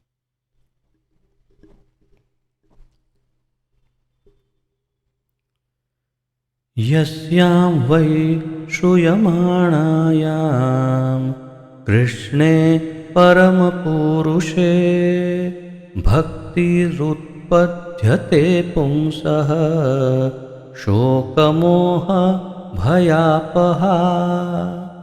यस्यां वै श्रूयमाणायां कृष्णे परमपुरुषे भक्तिरुत्पद्यते पुंसः शोकमोह भयापहा। यस्यां वै श्रूयमाणायां कृष्णे परमपुरुषे भक्तिर उत्पद्यते पुंसः शोकमोह भयापहा। शब्दार्थ, ये भी मैंने जैसे कहा 6 और 7 दोनों कंठस्थ करने योग्य है और दोनों मिलाकर के भक्ति की संपूर्ण बात करते हैं।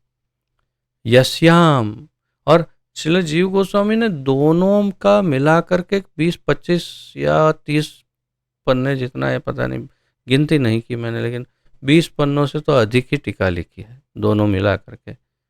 और जो वास्तव में बहुत गहराई में जाना चाहते हैं उन्हें वो अवश्य पढ़नी चाहिए। क्रम संदर्भ उनकी टीका का नाम है। यस्याम, यह वैदिक साहित्य अर्थात भागवत। यस्याम अर्थात ये वैदिक साहित्य श्रीमद् भागवत।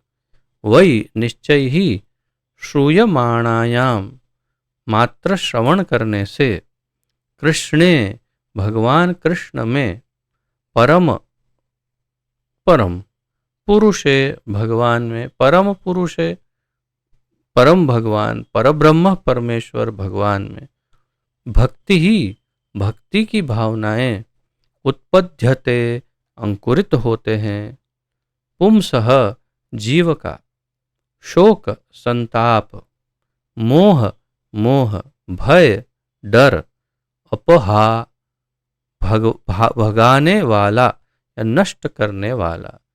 तो जीव के अंदर जो जो अनर्थ है वो अब गिन के बताए कि शोक मोह और भय ये सब नष्ट हो जाते हैं। किससे? भक्ति से। शब्दार्थ देखते हैं श्रील प्रभुपाद जी का, तात्पर्य अनुवाद, क्षमा करिए।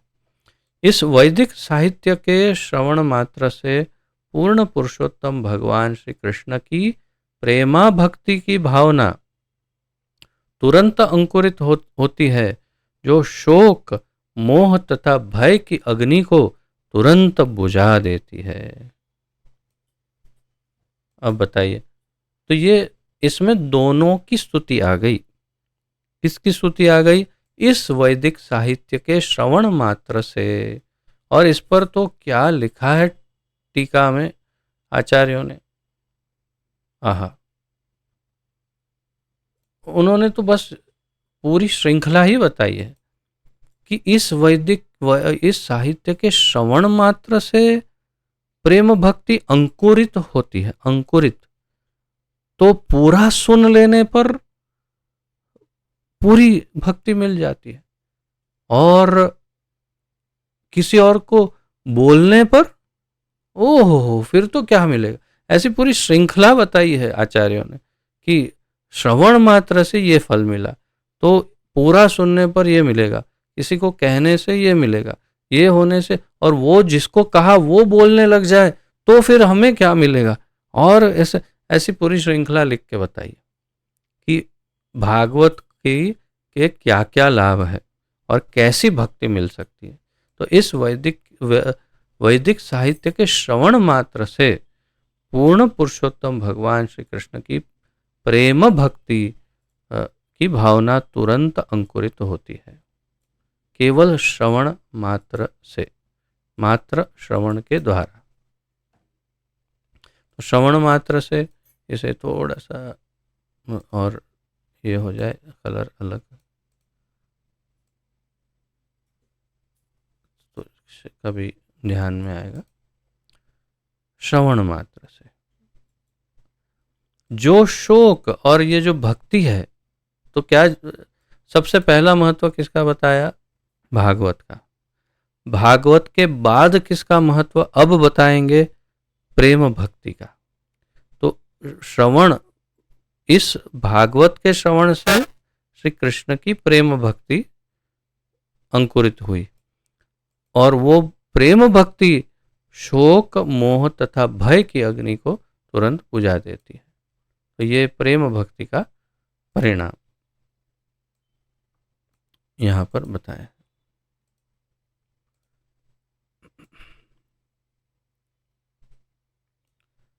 अब देखते हैं तात्पर्य। श्रील प्रभुपाद, लंबा तात्पर्य है, आप गहरी सांस ले, अपना सीट बेल्ट बांधे और तैयार रहें।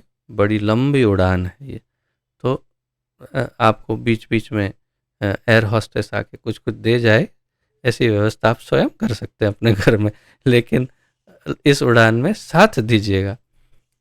हाँ, सांस भर ली, वेरी गुड। तात्पर्य, तो अगर सोचो कि भाई मैं आपको यदि श्रील जीव गोस्वामी के तात्पर्य की उड़ान में बैठा था, तब तो आप लोगों का क्या होता ये बताओ। तो हम कल सुबह मंगला आरती तक यही करते रहते, राधाष्टमी की मंगला। तो ये इतना तो मैं नहीं कर रहा हूँ, इसलिए थोड़ा सा है, ज़्यादा नहीं। तात्पर्य, इंद्रियां तो अनेक हैं, लेकिन इनमें से कान सर्वाधिक प्रभावशाली है। श्रील प्रभुपाद जी का ये है ब्रह्म वाक्य, कान सबसे प्रभावशाली है। यह इंद्रिय प्रगाढ़ निद्रा के समय भी कार्य करती है। ये एक ही ऐसी इंद्रिय है जो निद्रा के समय भी कार्य करती है। कोई बैल बजाए, कोई आवाज करे, कुछ करे, तो तुरंत आप जाग जाते हैं, यानी आप निद्रा से उठ जाते हैं। इसका अर्थ क्या हुआ? ये इंद्रिय जागृत है, कान। आपका बाकी आपकी कोई इंद्रियां जागृत अवस्था में, कॉन्शियस स्टेट ऑफ माइंड में नहीं है, परंतु कान जागृत अवस्था में है, सोते समय भी। कितनी ये वैज्ञानिक बात कही है प्रभुपाद जी ने। मनुष्य जागृत रहते हुए शत्रु से अपनी रक्षा कर सकता है, लेकिन निद्राधीन होने पर केवल कान ही रक्षा करते हैं। बहुत महत्वपूर्ण बात है, इसे हमें ध्यान में रखना चाहिए। यहाँ पर जीवन की सर्वोच्च सिद्धि प्राप्त करने के संबंध में श्रवण का महत्व बताया गया है। तो यहाँ जीवन की संपूर्ण सर्वोच्च सिद्धि यदि प्राप्त करनी हो तो श्रवण करना चाहिए, जो है तीनों भौतिक तापों से मुक्ति। और कौन से, क्या हमें जीवन की सर्वोच्च सिद्धि क्या है? प्रभुपाद जी कहते जीवन की सर्वोच्च सिद्धि है तीनों तापों से मुक्ति। त्रय ताप, ताप त्रय विनाशाय। तो कौन से तीन ताप हैं? अधि भौतिक, अधि आत्मिक और अधि दैविक, जिसके बारे में आप जानते हैं। और यहाँ तीन और बताए हैं जो छोटे छोटे शोक, मोह और भय की अग्नि से मुक्त करती है। प्रत्येक व्यक्ति प्रत्येक क्षण शोक संतप्त रहता है। वह भ्रामक वस्तुओं की मृग मरीचिका के पीछे दौड़ता रहता है और अपने काल्पनिक शत्रु से सदैव भयभीत रहता है। ये तीनों को प्रभुपाद जी ने यहाँ पर समझाया। कैसे समझाया? उन्होंने कहा प्रत्येक क्षण प्रत्येक व्यक्ति शोक संतप्त रहता है, वो शोक में डूबा हुआ रहता है। वह भ्रामक वस्तुओं की मृग मरीचिका के पीछे दौड़ता रहता है, अर्थात जो जो वास्तव में जो सत्य नहीं है ऐसी वस्तुओं के पीछे भागता है, और काल्पनिक शत्रु से भयभीत रहता है। जो वास्तव में आपका शत्रु न हो उससे भयभीत रहता है। मुझे ऐसा एक अनुभव है, मैं कॉलेज के टाइम पर इंजीनियरिंग में जब था, तो उस समय कुछ सीनियर छात्रों से कुछ अनबन हो गई थी। तो उसके कारण, और फिर पता चला कि वे बहुत ही असामाजिक तत्व हैं, वो बहुत ही कुछ भी कर सकते हैं, ऐसे हैं। और फिर अचानक मेरे हृदय में भय डेवलप हो गया, ऐसा भय कि ये लोग मुझे कुछ करेंगे, मुझे कुछ करने वाले हैं, ऐसा करेंगे वो। और मैं उस भय के साथ बस घूमता रहता कि कभी ये आ जाएंगे यहाँ से, अब मुझे मारेंगे, मुझे ये करेंगे, मुझे क्या करेंगे पता नहीं। तो ऐसे भय, बड़ी छोटी सी आयु थी, तो उस समय ऐसा भय किसी ने घुसाया और घुस गया। और जबकि पूरा वर्ष बीत गया और उन्होंने किसी ने कुछ किया ही नहीं।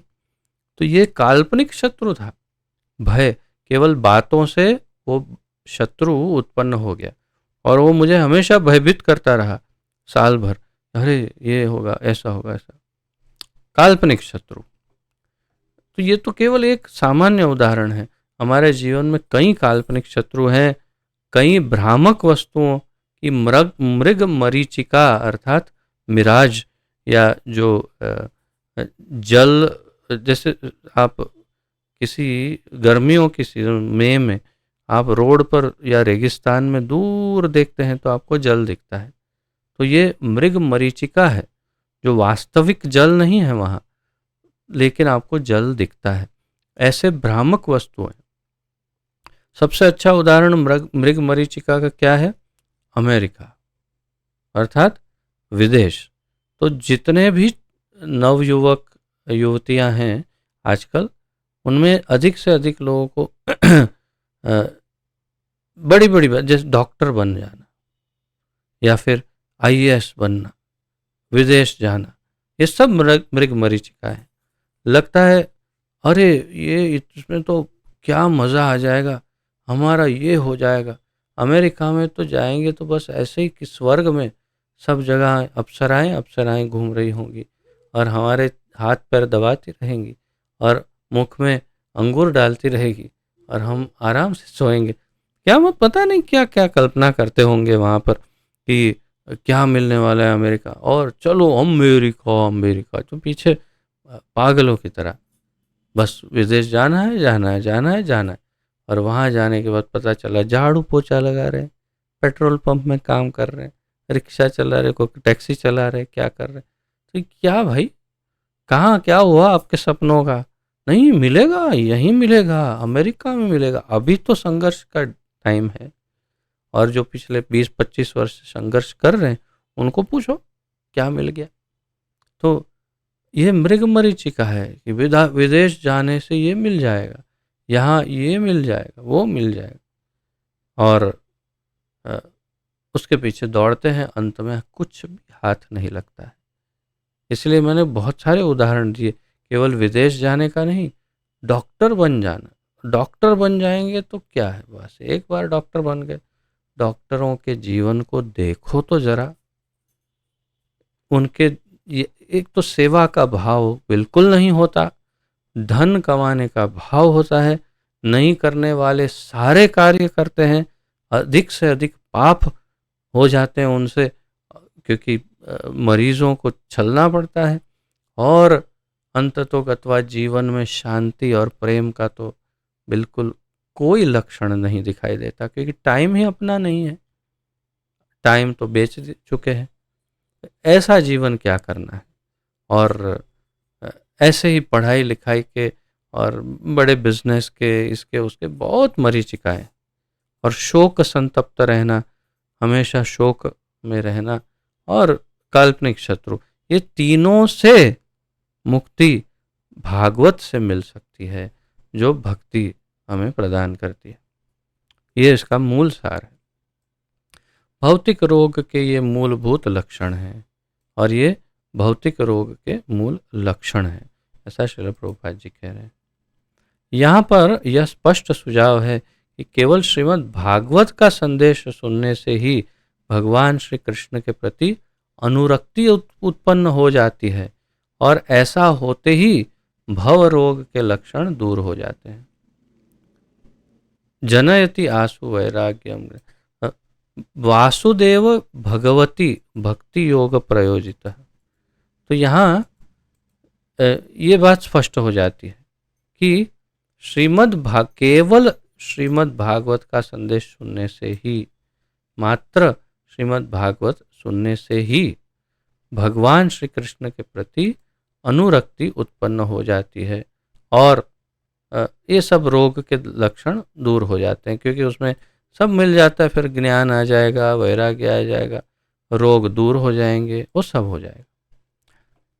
श्री व्यासदेव ने परम पूर्ण भगवान को देखा था, और इस कथन से भगवान श्री कृष्ण के परम पूर्ण व्यक्तित्व की स्पष्ट पुष्टि होती है, और इसके द्वारा ये स्पष्ट हो जाता है कि परब्रह्म परमेश्वर भगवान कौन है, तो कृष्ण ही है, ये स्पष्ट हो जाता है। भक्तिमय सेवा का अंतिम फल भगवान के प्रति सच्चा प्रेम उत्पन्न करना है। भक्तिमय सेवा का अंतिम फल क्या है? भक्तिमय सेवा का अंतिम फल है भगवान के प्रति प्रेम उत्पन्न करना। प्रेम शब्द ऐसा है जो प्रायः स्त्री तथा पुरुष के संबंध को व्यक्त करने के लिए प्रयुक्त किया जाता है, किंतु प्रेम ही एकमात्र ऐसा शब्द है जिससे भगवान श्री कृष्ण तथा जीवों के बीच के संबंध को समुचित ढंग से व्यक्त करने के लिए प्रयुक्त किया जा सकता है। प्रेम ही एकमात्र ऐसा शब्द है जो जीव और भगवान के संबंध को व्यक्त कर सकता है, और वो भी समुचित ढंग से। हमारे और भगवान के संबंध को समझाना हो तो किस से समझा सकते? कोई कहे एक शब्द में समझाओ कि हमारा और भगवान का कैसा संबंध? प्रेम का संबंध है, ये इसका अर्थ है।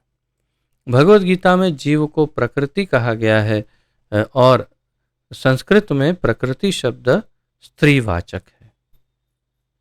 कौन सा है? इससे भी परा मेरी एक और शक्ति है, अन्य मेरी एक शक्ति है जो है पराशक्ति, ऐसा भगवान भगवत गीता में कहते हैं। तो वो श्लोक मुझे अब स्पष्ट याद नहीं आ रहा है। तो उस मेरी अन्य शक्ति जो परा है वो क्या है? तटस्था शक्ति या जीवात्मा। तो हम जो जीव हैं वो भगवान की पराशक्ति है। तो शक्ति क्या है? स्त्रीवाचक है। प्रकृति या शक्ति स्त्रीवाचक है। शक्ति कैसी है? प्रकृति कैसी है? भगवान को सदैव परम पुरुष या सर्वोपरि पुरुषवाचक व्यक्तित्व कहा जाता है। तो हम शक्ति है इसलिए हम कैसी है, और भगवान पुरुष है इसलिए भगवान कैसे हैं। अतएव भगवान तथा जीवों के बीच का प्रेम लगभग पुरुष तथा स्त्री के बीच के प्रेम जैसा है। अतएव ईश्वर प्रेम शब्द अत्यंत उपयुक्त है। तो प्रभुपाद जी यहाँ पर वास्तव में ये इंगित कर रहे हैं, अर्थात इशारा कर रहे हैं। अभी भी स्पष्ट स्वीकार नहीं किया यहाँ, क्योंकि हो सकता है कुछ अपरिपक्व व्यक्ति भी पढ़े, लेकिन इशारा कर रहे हैं कि हमारा और भगवान का संबंध स्त्री पुरुष का ही संबंध है। अर्थात हम सारे जीव वास्तव में स्त्री की तरह है, भोग्या है, और भगवान भोगता है। भगवान भोगता है, हम भोग्य है, भोग्या या भोग्य है, और हम स्त्रीवाचक है।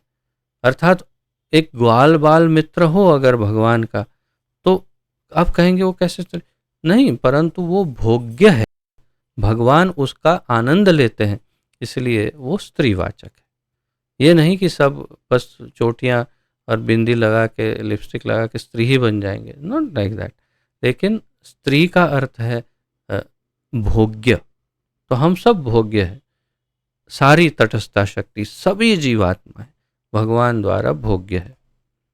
और हम दोनों का प्रेम स्त्री और पुरुष के जैसा है, प्रेम का संबंध। उसमें फिर ये नहीं होता कि स्त्री बड़ी है पुरुष बड़ा है। प्रेमियों में दोनों एक दूसरे से बड़े हैं, दोनों एक दूसरे के सेवक हैं। और वास्तव में भगवान के साथ ऐसा ही संबंध होता है कि भगवान भक्त की सेवा करते हैं, भक्त भगवान की सेवा करता है। तो इस तरह चलता रहता है। भगवान की प्रेम भक्ति भगवान के विषय में श्रवण करने से प्रारंभ होती है। उसका प्रारंभ कहाँ से होता है? प्रेम भक्ति की शुरुआत श्रवण से प्रारंभ होता है। भगवान तथा उनके विषय में सुनी गई विषय वस्तु में कोई अंतर नहीं होता। इस विषय में हम काफ़ी चर्चा कर चुके हैं कि भगवान का नाम, उनके गुण, उनकी लीला, धाम इत्यादि ये सब स्वयं भगवान ही है। भगवान और उनका नाम दोनों भगवान, ऐसे ही भगवान और उनकी लीलाएं क्षमा करिए, उनके गुण सब भगवान ही है। अर्थात भागवत वास्तव में भगवान ही है। तो कई बार ये आरती गाते हैं ना, आरती भागवत भगवान की, तो हाँ उचित है, क्योंकि भागवत स्वयं भगवान ही है, क्योंकि उनकी लीलाएं हैं इसमें, इसलिए स्वयं भगवान। तो भगवान सभी प्रकार से पूर्ण है, और इस प्रकार उनमें तथा उनके विषय में सुनी गई विषय वस्तु में कोई अंतर नहीं है। तो भगवान में और उनकी लीला में कोई अंतर नहीं है, दोनों एक ही है। अतएव उनके विषय में श्रवण करने का अर्थ है दिव्य शब्द के उच्चारण की प्रक्रिया के द्वारा उनसे त्वरित संपर्क होना, और यह दिव्य शब्द ध्वनि इतनी प्रभावशाली होती है कि वह उपर्युक्त समस्त भौतिक प्रभावों को दूर करके तुरंत असर दिखाती है। इसका अर्थ क्या है? जैसे ही भगवान के की कथा सुनते हैं या उनके विषय में सुनते हैं, उनकी लीला, उनके गुणगान, तुरंत हम भगवान के साथ संग कर रहे हैं, तुरंत त्वरित संपर्क हो जाता है। और दिव्य शब्द ध्वनि इतनी प्रभावशाली है कि समस्त भौतिक प्रभाव ऊपर जो बताए वो सब दूर हो जाते हैं। जैसा कि पहले कहा जा चुका है, जीवात्मा भौतिक संगति के द्वारा एक प्रकार की जटिलता, उलझन उत्पन्न कर लेता है और भौतिक देह के भ्रामक बंधन को वास्तविक तथ्य के रूप में स्वीकार करने लगता है। पहले भी बताया पिछले श्लोक में, कल शायद, कि भौतिक संगति के कारण, माया के साथ संपर्क में आने के कारण वो माया, वह जो नहीं है, सब भूल जाता है, भ्रमित हो जाता है और अपने आप को, शरीर को स्व समझता है कि मैं ये शरीर हूँ और इससे संबंधित जो है वो मेरा है। ऐसी झूठी जटिलता के कारण ही विभिन्न योनियों के जीव भिन्न भिन्न माध्यमों से मोहित होते रहते हैं और जीव अनेक योनियों में भटकते हैं। यहाँ तक कि मनुष्य जीवन की सर्वाधिक विकसित अवस्था में भी वह मोह भ्रम अनेक प्रकार के वेदों के रूप में चलता रहता है और भगवान के साथ प्रेममय संबंध को विभाजित करता है, और इस तरह मनुष्य के बीच के प्रेममय संबंध भी बट जाते हैं। और किस प्रकार, मैं इसे सब मार्क नहीं कर रहा क्योंकि है तो सब कुछ ही महत्वपूर्ण है, लेकिन मनुष्य सब कुछ भूल जाता है, भगवान के प्रेम को भूल जाता है और फिर आपसी संबंध को भी भूल जाता है। श्रीमद् भागवत की कथा सुनने से भौतिकता की यह झूठी जटिलता दूर हो जाती है और समाज में वास्तविक शांति का शुभ आरंभ होता है। तो ये महत्वपूर्ण पॉइंट है कि भागवत से क्या मिलेगा? वास्तविक शांति, जिसकी कामना राजनेताओं द्वारा अनेक राजनीतिक परिस्थितियों में बड़ी उत्सुकता से की जाती है। सारे राजनेता मनुष्य तथा राष्ट्र तथा राष्ट्र के बीच, मनुष्य और मनुष्य के बीच, राष्ट्र तथा राष्ट्र के बीच शांतिपूर्ण स्थिति की कामना करते रहते हैं, लेकिन साथ ही साथ भौतिक प्रभुता के प्रति अत्यधिक आसक्ति होने के कारण उनमें मोह तथा भयग्रस्तता बनी रहती है भौतिक जगत में। अतएव राजनेताओं के शांति सम्मेलन से समाज में शांति स्थापित नहीं की जा सकती। इसकी स्थापना तो श्रीमद् भागवत में वर्णित पूर्ण पुरुषोत्तम भगवान श्री कृष्ण की कथा के श्रवण मात्र से ही की जा सकती है। यदि कोई कहे कि समाज में शांति कैसे मिलेगी? भागवत से।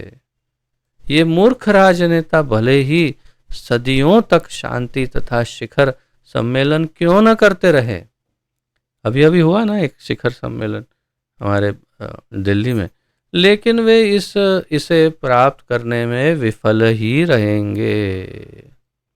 अब इसे क्या मार्क करूं? जब तक हम कृष्ण के साथ अपने विसरे संबंध की पुनः स्थापना नहीं कर लेते, तब तक शरीर को स्व मानने का मोह भ्रम बना रहेगा और इस तरह भयग्रस्तता भी बनी रहेगी। कब तक हम मोहित होते रहेंगे? जब तक हम कृष्ण के साथ अपना संबंध स्थापित नहीं करते।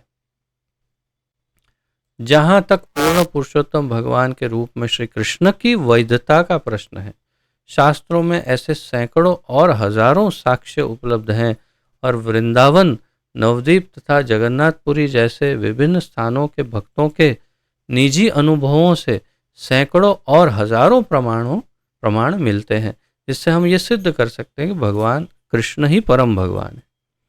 कौमुदी कोश में भी कृष्ण के पर्यायवाची शब्दों में यशोदानंदन तथा परब्रह्म पूर्ण पुरुषोत्तम भगवान दिए गए हैं। ये एक महत्वपूर्ण पॉइंट है जिसको आप मार्क कर सकते हैं और नोट कर सकते हैं कि कौमुदी कोश नाम की जो डिक्शनरी है, शब्दकोश डिक्शनरी, उसमें कृष्ण का अर्थ समझाए तो यशोदानंदन और फिर लिखा है परब्रह्म पूर्ण पुरुषोत्तम भगवान कृष्ण। निष्कर्ष यह है कि वैदिक साहित्य श्रीमद् भागवत के श्रवण मात्र से ही पूर्ण पुरुषोत्तम भगवान श्री कृष्ण से प्रत्यक्ष संबंध स्थापित हो जाता है, जिससे मनुष्य सांसारिक दुख, मोह तथा भय को लांघ कर जीवन की परम सिद्धि प्राप्त कर सकता है। यह ब्रह्म वाक्य अर्थात ये सार है वास्तव में इस पूरे जो पूरी तरह से हमने जो इस श्लोक का सार निष्कर्ष है कि श्रीमद् भागवत से दुख, मोह, भय से हम दूर होके परम भगवान के साथ प्रेममय संबंध को स्थापित कर पाएंगे। जिसने वास्तविक रूप में विनीत भाव से श्रीमद् भागवत का पाठ सुना है, उसके लिए व्यावहारिक परीक्षाएं हैं। क्या लिखा है इंग्लिश में? टेस्ट्स। अच्छा, तो ये बिल्कुल अलग ही भाव में श्रील प्रभुपाद जी लिख रहे हैं। इसने वास्तविक रूप में विनीत भाव से श्रीमद् भागवत का पाठ सुना है, उसके लिए यह व्यावहारिक परीक्षाएं हैं, अर्थात वो परीक्षण कर सकता है कि इससे मेरे दुख, मोह और भय दूर होते हैं कि नहीं, और समझ जाएगा कि हाँ, भागवत पढ़ा और दुख, मोह और भय दूर हो गए। तो ये उसकी वास्तविक व्यवहारिक परीक्षा है, ऐसा मैं समझता हूँ इसका अर्थ प्रभुपाद जी करना चाहते हैं। तो यहाँ पर वैसे तो श्रील प्रभुपाद जी का तात्पर्य समाप्त हुआ, किंतु श्रील विश्वनाथ चक्रवर्ती की 2 लाइन है, मैं पढ़ता हूँ और आप सुनिए।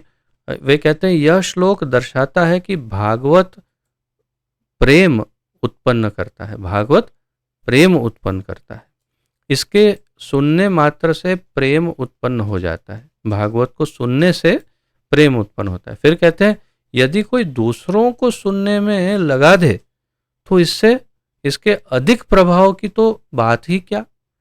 तो यदि खुद सुनता है तो तो भगवान के लिए प्रेम उत्पन्न, यदि कोई दूसरों को सुनने के लिए लेके आए कि आप भी सुनो, तो फिर कितना अधिक प्रभाव बढ़ेगा। और इससे बोलने का इससे भी बड़ा प्रभाव क्या होगा। तो अगर कोई स्वयं भागवत के बारे में बोले तो और क्या प्रभाव, और दूसरों को बोलने में संलग्न करने से इससे भी बड़ा प्रभाव क्या होगा। तो अगर दूसरों को कहे कि आप भागवत के बारे में बोलो, तो यहाँ भक्ति का अर्थ प्रेम है बस, तो उसे संपूर्ण कृष्ण प्रेम प्राप्त हो जाएगा, ये कहना चाहते हैं श्रील विश्वनाथ चक्रवर्ती ठाकुर इति। तो आज यहाँ पर विराम लेते हैं। यदि किसी का इस संदर्भ में कोई प्रश्न, उत्कंठा, जिज्ञासा आदि हो, प्रस्तुत कर सकते हैं। आपका स्वागत है।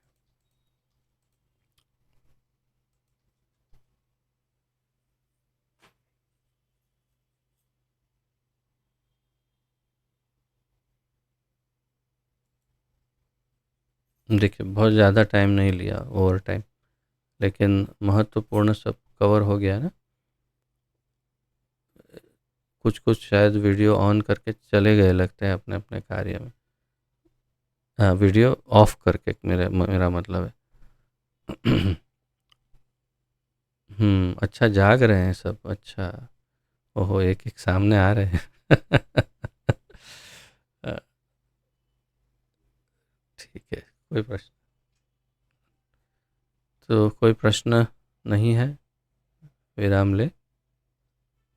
आप सबको श्री राधाष्टमी की पूर्व संध्या में बहुत बहुत बधाई है। और अवश्य कल निर्जल उपवास दोपहर तक करना है। जब अभिषेक हो जाए श्रीमती राधा रानी का, उसके बाद उपवास खोल सकते हैं। आपके मंदिर जाएंगे आप सब, निश्चित रूप से मंदिर में आपको अद्भुत प्रसाद प्राप्त होगा ही मेरे विचार से। तो यही मेरा अ, अभिप्राय है। अवश्य मंदिर जाइएगा और मंगला आरती से जाने का प्रयास करिएगा। बहुत अच्छा आनंद आएगा। अभिषेक के बाद, प्रसाद के बाद लौटिए। और हाँ, जो मैनेजमेंट कमेटी के मेंबर्स हैं, लगभग 7:30 के आसपास प्रारंभ करेंगे मीटिंग। तो विराम लेते हैं। पतित पावन जगत गुरु श्रील प्रभुपाद की जय। पतित पावन गुरुदेव की जय। ग्रंथराज श्रीमद् भागवत महापुराण की जय। अनंत कोटि गौर भक्त वृंद वैष्णव वृंद की जय। निताय गौर प्रेमानंदे। हरि हरि बोल। वाञ्छा कल्पतरुभ्यश्च कृपा सिन्धुभ्य एव च पतितानां पावनेभ्यो वैष्णवेभ्यो नमो नमः। आप सबको दंडवत प्रणाम और आप सबका बहुत बहुत धन्यवाद। हरे कृष्ण।